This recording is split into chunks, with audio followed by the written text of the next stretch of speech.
communityradio.com. I'm Clint Myers on 107.1 WTJN. Our Saturday morning programming is brought to you by Outlook Financial, and getting underway now is the Mayor's Report, and with us this morning is Marty Baker. Good morning. Good morning. Welcome to the program.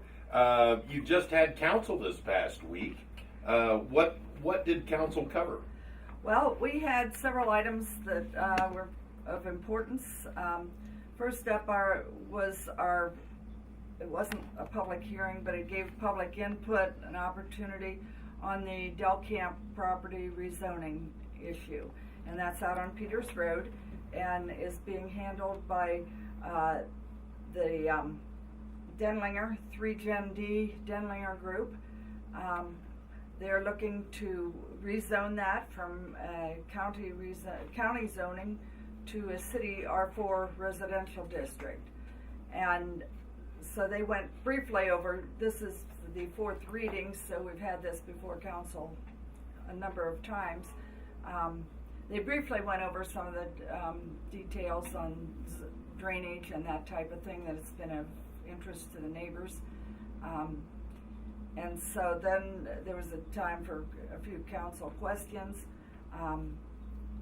J.J. Frigge was present last night, and he was one of the adjoining properties and had some concerns. And so this will now go to the Community and Economic Development Committee for further discussion, and that meeting will be Tuesday, May 28th at 5:15 p.m. Now, is that open to the public? That is open to the public. And I also had requested our engineering staff to get with the Denlingers and get whatever information that Mr. Free requested, because there were some things he had concerns about yet. So that was our Ordinance 12. And then we moved on to Ordinance 17, which covered camping at Treasure Island Park. And in order to do that, they have to have permits, and up until this time, any permit had to be approved by City Council and the Park Board, and that was kind of a long process. So what Council decided to do last night was to move that authority to the Park Administration so that they could make a quicker decision if someone had a camping request or permit applied for. And it allows for a quicker turnaround, and also things that are weather dependent. So sometimes somebody might have a permit for one weekend and it ends up raining and they can't use it. They might want to just do a quick turnaround and say, okay, well, we can go next weekend. So it allows for a much quicker turnaround, and that would be just primitive tent type camping. No campfires or anything. Well, yeah, that would be, their choice, but mostly it would just be very, primitive. We're not going to bring in a bunch of camping vehicles. It's just a tent type thing. More like what they would carry in their canoe or something if they were canoeing downriver and want to spend the night there. Or one of the shoal tents, and then they can just camp on the river. Exactly, and they can camp, but we don't have the authority to grant camping on the river. Per se, that comes under the Conservancy District. Okay. So, but they could maybe move those tents over on land if they wanted to also. So they didn't want to. So, anyway, that was one of them.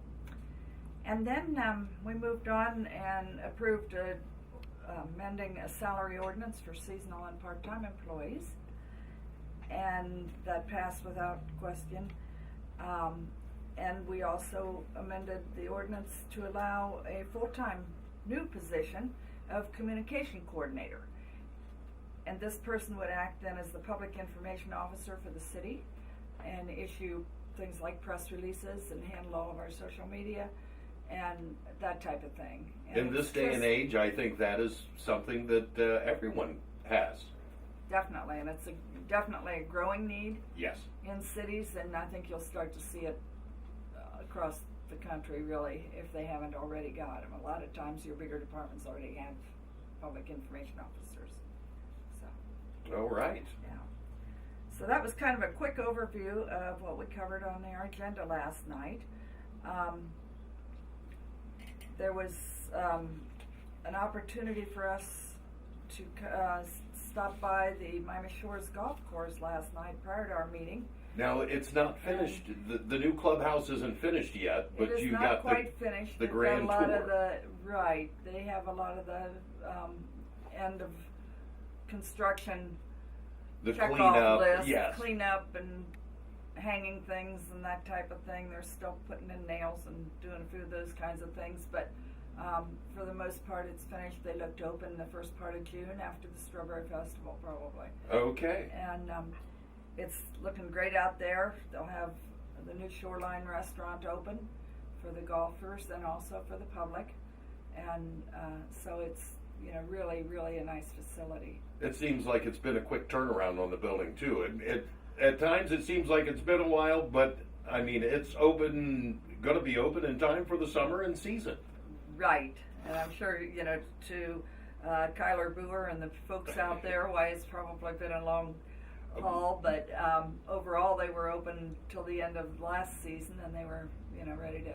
And the golf course looks great with all this rain and things. Oh, It's I'm sure really it does. looking beautiful, and they've got a beautiful patio out there that you can sit and enjoy lunch and look over the golf course. It was really classy looking. It'll be a great added feature once that's going, because I know golfers don't even necessarily wait for it to warm up. They just wait for a little sunshine and they want out on the course. Exactly. There was a lot of them out last evening. As soon as you get a little bit of sunshine, you're right, they're out there. I think we'll see a nice payoff with that, with the amount of people that come out and golf at Miami Shores at the Shoreline. Right. Yes, they can definitely set up a golf tournament, that type of thing. We've got space now to accommodate a bigger group. We've got space for about 108 people seated indoors and another 60 some on the patio probably. Very nice. So there's plenty of room out there. And the people from Hobart Arena, David Kirk and his group are managing the food service out there, and so we look for that to be enhanced as well. Absolutely. If David Kirk's on top of it with the food service, I can guarantee everyone it's going to be beyond a treat. It's going to be excellent. A lot of events coming up. Just in the past week, we got to see all the bands come down and perform on Prouty Plaza. So I always see that as kind of the official kickoff to the summer concert season on Prouty Plaza. Right. And of course our city employees are all working diligently to try to get the city ready for Strawberry Festival and get everything in line for that. And they're doing a wonderful And, job. It's beautiful downtown. Once we have the Strawberry Festival, well, then that's just the kickoff for the summer season, and it's just one thing after another after that. Lots of concerts, and followed by farmers markets and that type of thing. So it's going to be fun. And this year we've got sculptures on the square coming. I look forward to that. What they have in front of the Hainer is so beautiful and picturesque. I can't wait to see the rest of the statues come in. Yeah, that's always a fun time, and really attracts a lot of people to downtown from out of town, out of state. You get a lot of tourism traffic then. Absolutely. And with that tourism that comes in, that means they're spending dollars in our stores and staying in our hotels and eating in our restaurants. Exactly. Yeah, it's good for everyone all around. All right. Anything else you'd like to add in? Hobart Arena's been busy with lots of graduations, not just Troy, but a lot of the surrounding schools use Hobart Arena now. And so that's been good. And as soon as the graduations are through, then we have this Troy summer skating competition there, and also then get right back into the tour of different concerts coming through. So Always busy. Exactly. Yes. A little bit of something for everyone too. That's what's really nice about Hobart and the entertainment that comes in. Right. And this year, Memorial Day activities will be held again on May 27th.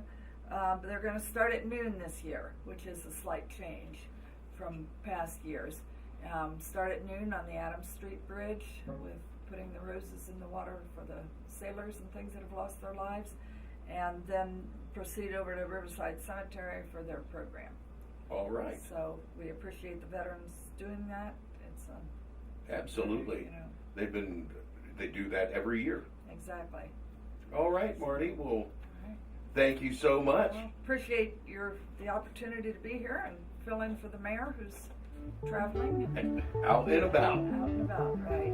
All right, this has been the mayor's report, and sitting in this week is Marty Baker. I'm Clint Myers on 107.1 WTJN.